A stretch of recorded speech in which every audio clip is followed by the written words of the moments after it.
modern variants of the double detonation scenario that Stefan and Peter mentioned today, this morning.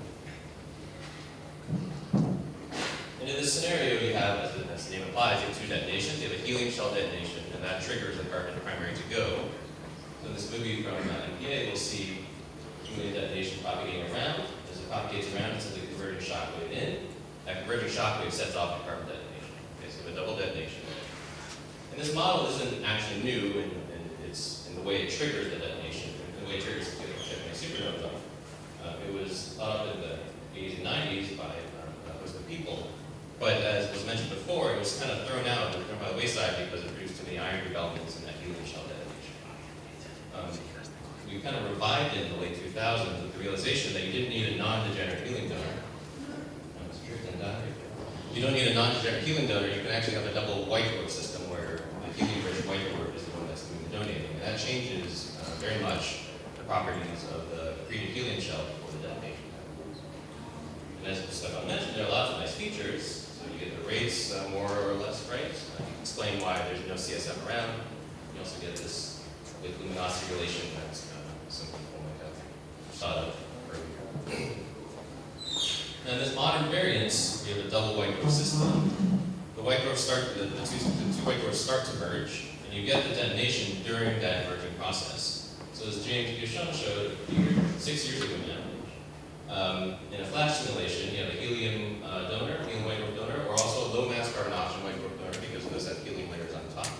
That helium gets transferred into a accretion torus or accretion shell on the carbon oxygen white dwarf accretor. You get a stochastic generation of turbulent hotspots. And those hotspots can get to very high temperatures and densities and lead to a detonation.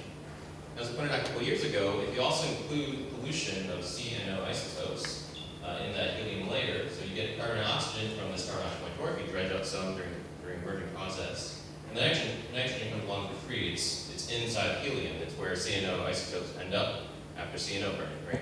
This helium has something like 1 or 2% by mass of nitrogen. So you're creating helium and nitrogen, and it mixes with the CO a little bit. And that CNO pollution allows you to bypass triple alpha. Okay, so you have these proton-catalyzed alpha captures that go much, much faster than triple alpha. And so in the 2010 work, they didn't consider that process. But if you include those reactions, you actually get much, much easier generation of detonations.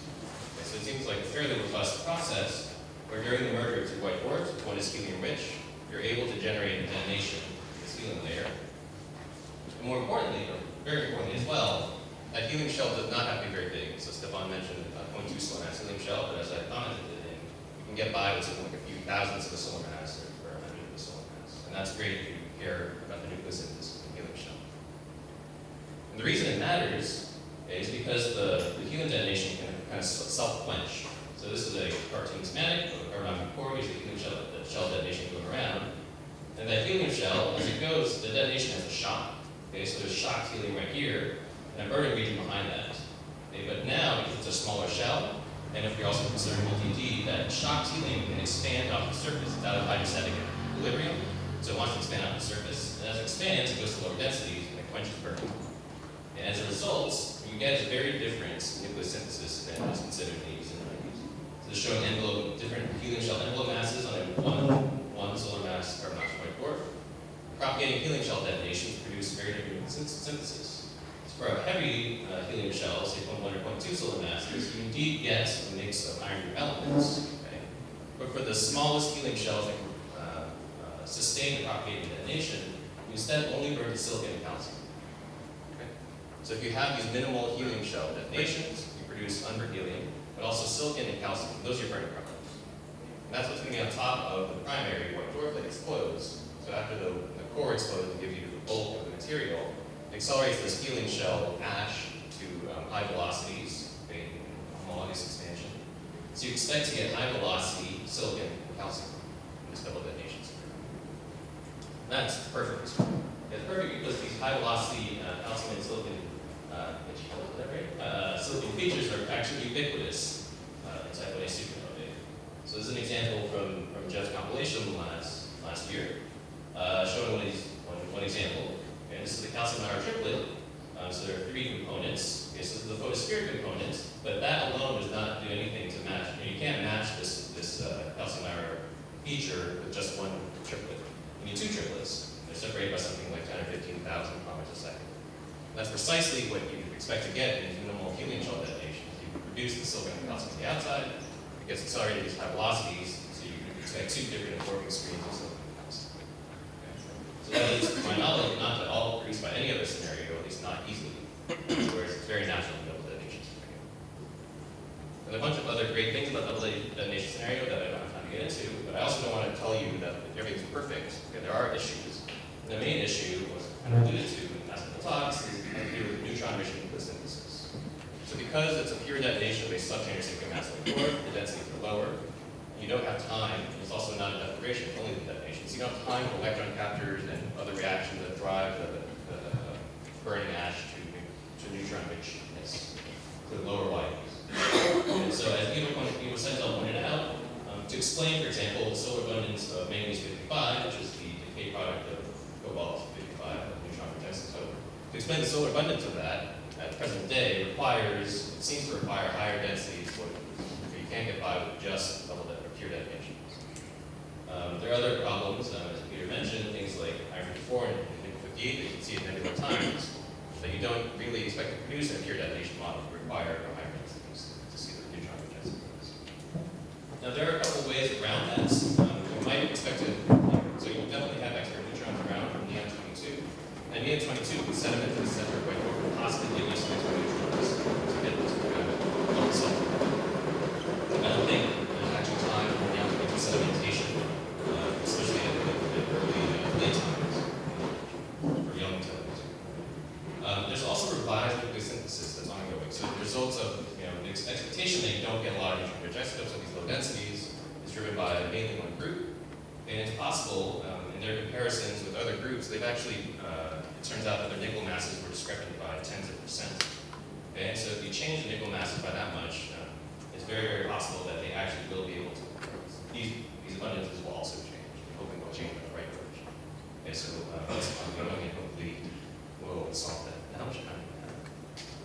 5 minutes, perfect. Okay. So I actually wanted to talk about some preliminary work that I've been doing. I've actually been running simulations in the back of the conference hall, so if you've been sitting next to me, you've heard my laptop ordering very rapidly because I don't have access to the cluster, so I've been running on my laptop.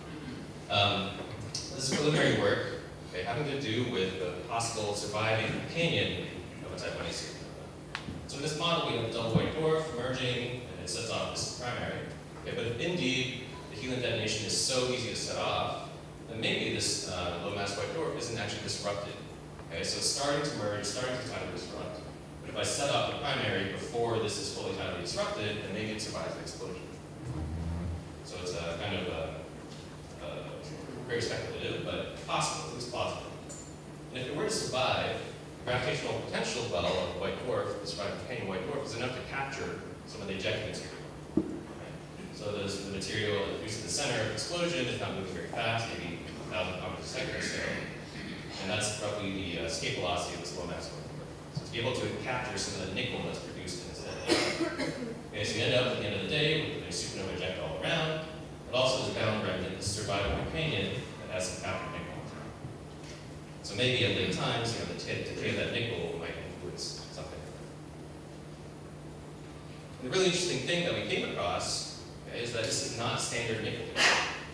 Standard nickel in terrestrial lab experiments on Earth, nickel decays via electron capture. Particularly, it's capturing electrons with an inner K shell. Okay, so inner K shell electrons. However, if your nickel is fully ionized, there are no inner K shell electrons. Okay, so there's nothing to capture.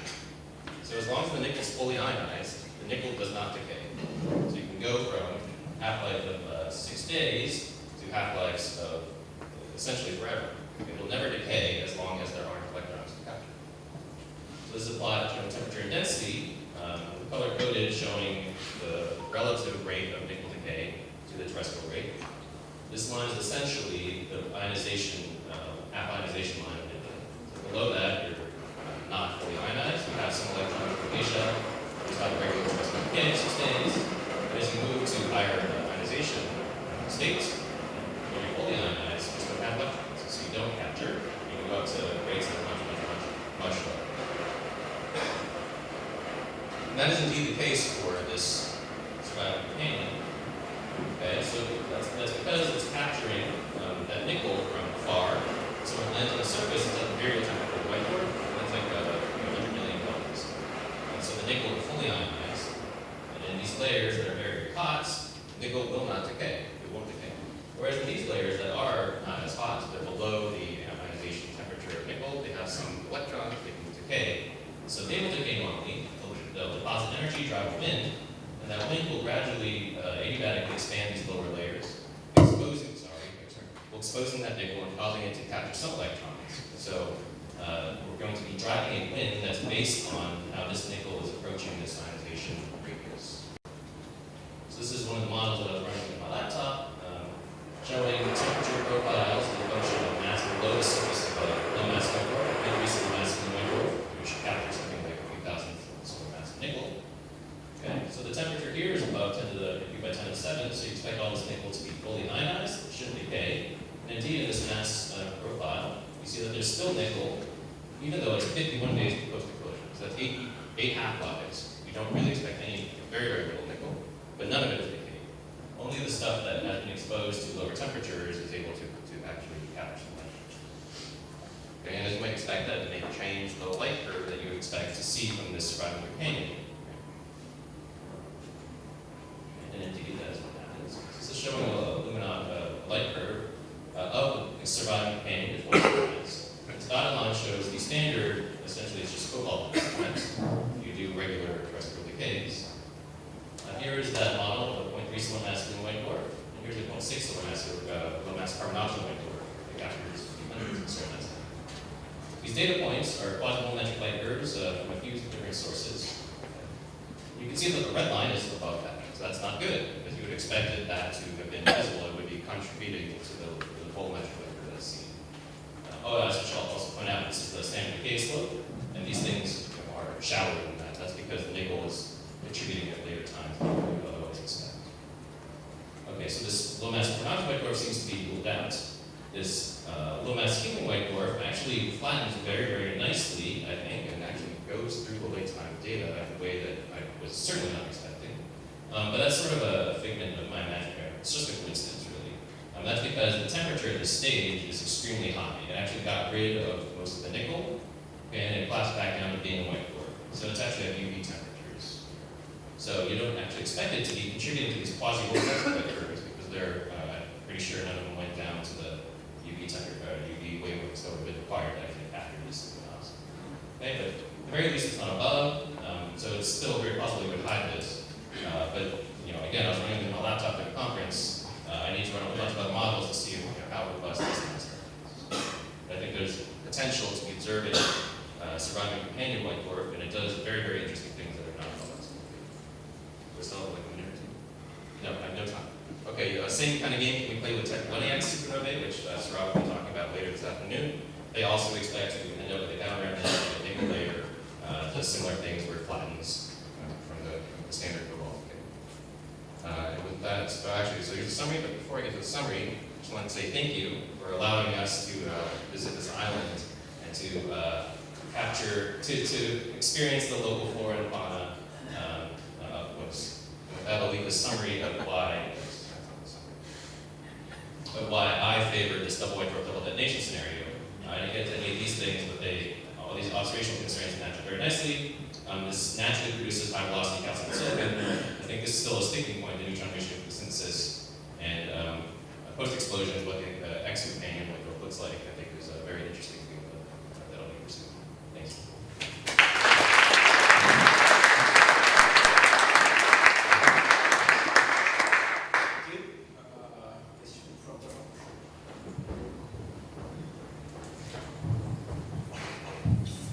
Thanks for a really nice talk.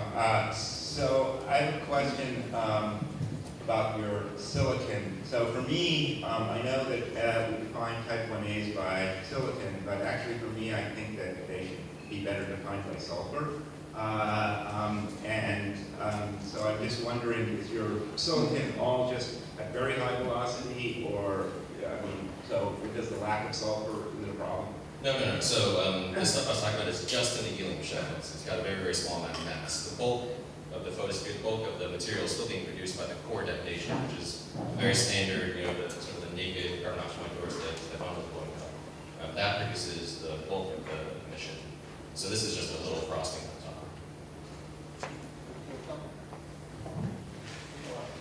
Loud enough, probably. So, I mean, first of all,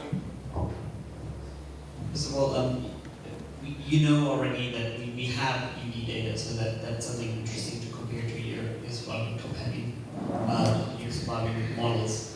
The other thing is with the nutrient-rich nucleosynthesis, I think that's a really big problem. I mean, Syed and al. Have shown this, and not only from stellar abundances, but also from pre-solar grains, and we have also now have Carlos Badenas who have shown that this is not like from some weird nucleosynthesis somewhere in the cosmos, but this is actually from carbonation through remnant analysis. Any idea how to solve this, except making the white dwarf much bigger? I fully agree. That's why I had a slide on it. I understand, but do you have any idea how your model would be able to do this? Yeah, so I think the only ways out are to get some neutrons down into the core. So either to sediment that neon-22 on short time scales, such that it's already there by the time explosion goes off. I think there are arguments why you can't do that, why the time scales are too long. Okay, so if that's the case, and there's no way to do it like that, then my only hope is that as they revise nucleosynthesis, they'll be able to solve this problem. But if that's not the case, then this is, to me, the main sticking point for this scenario. Okay, I'm coming back to the way outer shell. At the early times, you only see 10 to minus 3, 10 to minus 2 solar masses, where the entire photosphere is formed. It means out at 12 days, 13, 14 days before maximum.